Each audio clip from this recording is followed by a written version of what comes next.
ma'am, noon pa man.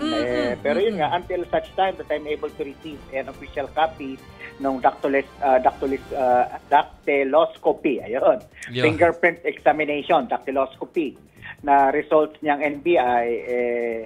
But nevertheless, I have always been confident doon sa aming investigasyon that Go Waping and Alice Leal Guo are one and the same. Na itong si Go Waping ay nagkasala sa pagnanakaw ng identidad ng iba pang tao. So I guess, pag nakuha natin yung official report ng NBI, madadagdagan po ng kaso ito si Go Waping.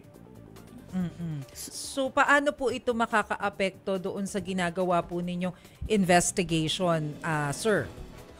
Well, una, doon naman sa kasong isinampana namin sa DOJ na qualified trafficking in person, hindi na ho kami magpapalit noon kasi ang nilagay ho namin doon, di ho ba, Alice Leal Guo, also known as Go Waping. So, hindi na kami magpapalit ng pangalan doon sa complaint sheet. Wala kami dadagdag, wala kami ibabawas.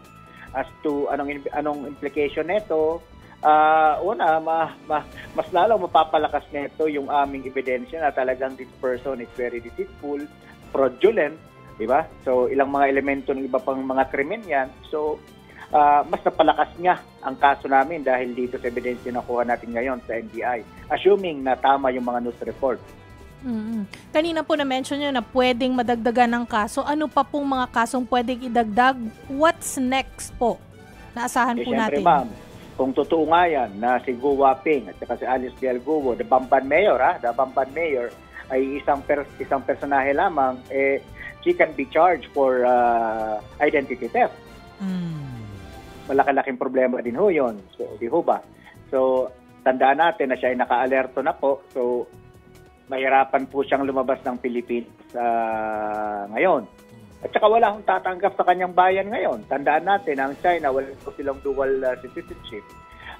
Maigting na sinabi sa atin ng mga counterparts natin sa China na dahil sa pag-give up niya ng kanyang quote-unquote Chinese citizenship at pagkuha niya ng Philippine citizenship at Philippine passport, she has lost that right as a Chinese citizen. So, isang posibilidad, itong si Go Waping ay magiging stateless. Wala po siyang bayang mapupuntahan. Paano natin i-deport kung walang tatanggap sa kanya?